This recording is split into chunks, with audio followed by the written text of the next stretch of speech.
सकाळी कधी 8 वाजता तुम्ही जाता काय रस्त्यावर काय नाही रस्ता गाडी चालल्यास ना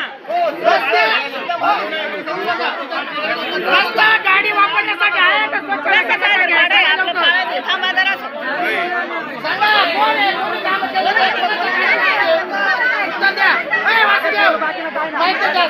पाडळदे ग्रामसभेत राडा, ग्रामस्थांनी वाचला समस्यांचा पाढा.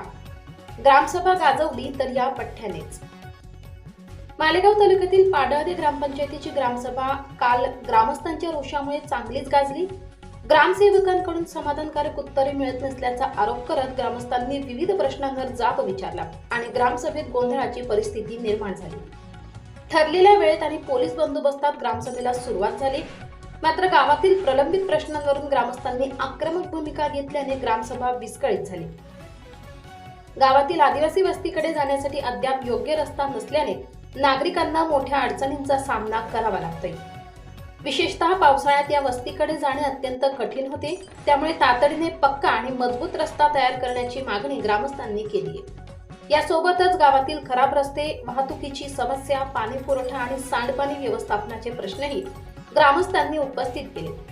गावात सुरू असलेल्या विकास कामांसाठी कोणत्या योजनेतून किती निधी मंजूर झाला, कोणत्या ठिकाणी कामे सुरू आहेत आणि त्यावर किती खर्च झाला याची पुरेशी माहिती ग्रामस्थांना देण्यात आली नसल्याने नाराजी व्यक्त करण्यात आली. मंजूर झालेली विकास कामे वेळेत आणि दर्जेदार पद्धतीने पूर्ण करावीत. तसेच ग्रामस्थांच्या तक्रारी आणि सूचनांची नोंद घेऊन त्यावर तातडीने कार्यवाही करावी अशी मागणी यावेळी करण्यात आली. दरम्यान ग्रामसेवकांकडून समाधानकारक उत्तरे मिळत नसल्याचा आरोप करत काही ग्रामस्थांनी तीव्र नाराजी व्यक्त केली. त्यामुळे ग्रामसभेत काही काळ गोंधळाचे वातावरण निर्माण झाले. गावातील पाणी, रस्ते, सांडपाणी आणि विकास कामांशी संबंधित हे प्रश्न नागरिकांच्या दैनंदिन जीवनाशी निगडित आहेत. त्यामुळे ग्रामपंचायत आणि संबंधित विभागांनी प्रत्यक्ष पाहणी करून या समस्यांचे तातडीने निराकरण करावे अशी मागणी ग्रामस्थांनी केली आहे. S9 TV न्यूज साठी प्रतिनिधी गणेश शिंदे, मालेगाव. पण यांचा जो विषय आहे तो माझ्या आधी जे वायरमन होते का त्यांनी मीटर बसवलं. 18 महिन्यापासून यांची रिडिंग गेलेली नव्हती.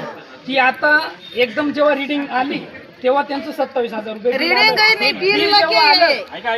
मला कळलं की यांचा प्रॉब्लेम होता. त्याआधी ते माझ्याकडे आले नाही किंवा यादीला त्यांचं नावही नव्हतं. फक्त आवाज शांततेत बोला. तुमचं जे म्हणणं आहे ते व्यवस्थित सांगा. 1 लाख रुपये 2021-22 मध्ये 21-22 पासून तर आतापर्यंत शौचालयासाठी, सार्वजनिक शौचालयासाठी माझ्या माहितीनुसार आपण कुठलेही कामं केले नाही. जे अगोदरचं काम असेल, 2021 अगोदरचं काम असेल, जे काम असेल त्या कामाची चौकशी होईल. कोणी केलेलं आहे, कोण ठेकेदार कोण होता, काय झालं, ग्रामपंचायतीने दुसऱ्यांनी केलेलं आहे ते बघू. मला तरी आम्ही जसं आलो, ज्या वेळेस आम्ही आलो गावामध्ये पूर्ण शौचालय झाले होते, भूमिगत गटार झालेली होती आणि कुठलंही काम झालेलं नव्हतं. आता हे जे सांगताय तुम्ही या कामाची ज्या आहे, तुम्ही जे कागद दिला या कामाची चौकशी करून तुम्हाला उत्तर दिलं जाईल. एकदम खराब आहे, म्हणजे जायला सुद्धा रस्ता नाहीये. 5 वर्षापासून आम्हाला आशा लावली आहे. आज यंदा होईल 4 महिन्यात, 2 महिन्यात जायला जागा नाहीये.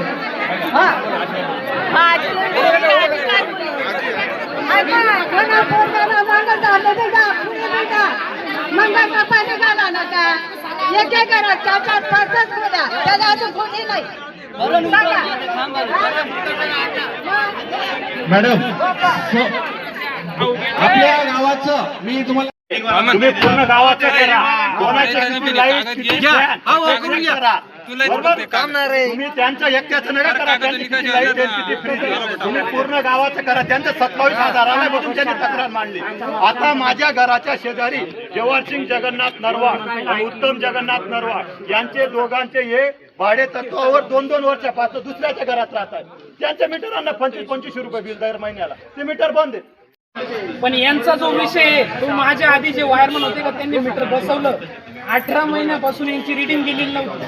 ती आता एकदम जेव्हा रिडिंग आली तेव्हा त्यांचं 27,000 रुपये मला कळलं की यांचा प्रॉब्लेम होता. त्याआधी ते माझ्याकडे आले नाही किंवा यादीला त्यांचं नावही नव्हतं. मग आपण समजावणार आहे जरासं, काय सांगितलं आता? ऑफिसला बोलून त्यांचा एक लाईट एक फॅन आहे काय लोड असेल तो दाखवून महिना झालाय. त्यापूर्वी गावातून लोकांनी व्हिडिओ काढले. पाण्याची टाकी ओव्हरफ्लो झालेली होती. खालचे घरांजवळ जे कुठे पाणी गेलं असेल, शाळेकडे गेलं असेल किंवा कोणाच्या घराजवळ गेलं असेल, हे व्हिडिओ काढले आणि ते पाठवले गेले कुठं कलेक्टर ऑफिसला, व्हिडिओला कलेक्टर ऑफिसला. आणि ज्या वेळेस एखादा वॉल खराब होतो, पाईपलाईन खराब होते, त्यावेळेस ग्रामपंचायतीला वेटीस धरलं जातं. आणि मी वेळोवेळी 3 ते 4 पत्र 26 गाव पाणी पुरवठ्याला दिलेले आहे. समाधान मंडळ आपले जे कर्मचारी आहेत त्या योजनेवर आता समाधान मंडळाचा विषय आला, मी बोलतो. एक मिनिट ऐका ना, ऐका. बोलू दे ना. 17 लाख रुपये बॅलन्स होता 15 वित्त आयोगात. ऐका ना मॅडम, 15वा वित्त आयोगामध्ये निधी किती आलेला आहे, त्या निधीमध्ये तुम्ही खर्च किती केलेला आहे, कामं काय केलेले आहेत आणि ती कामाची सध्या स्थिती काय आहे हे जनतेला सांगा. आणि मी उरलेलं तुम्हाला तेच काय सांगणार आहे की मागच्या वर्षी ऑडिटला दप्तर गेल्यामुळे मला 15 वित्त आयोगाचा तुम्हाला हिशोब देता येत नाही. ज्या दिवशी माझ्याकडे दप्तर येईल त्या दिवशी मी पूर्ण 5 वर्षात किती निधी आला, काय खर्च केला, ग्रामपंचायतीच्या नोटीस बोर्डावर चिटकवलं जाईल. मॅडम हो मॅडम, ते जाऊ द्या. ग्रामस्थांना ग्रामपंचायतकडनं काय काय सुविधा उपलब्ध आहेत ते सांगा आम्हाला. ते निधी आम्हाला नाही पाहिजे, फक्त कोणकोणत्या सुविधा ते आम्हाला स्पष्ट करू सांगा तुम्ही पहिले.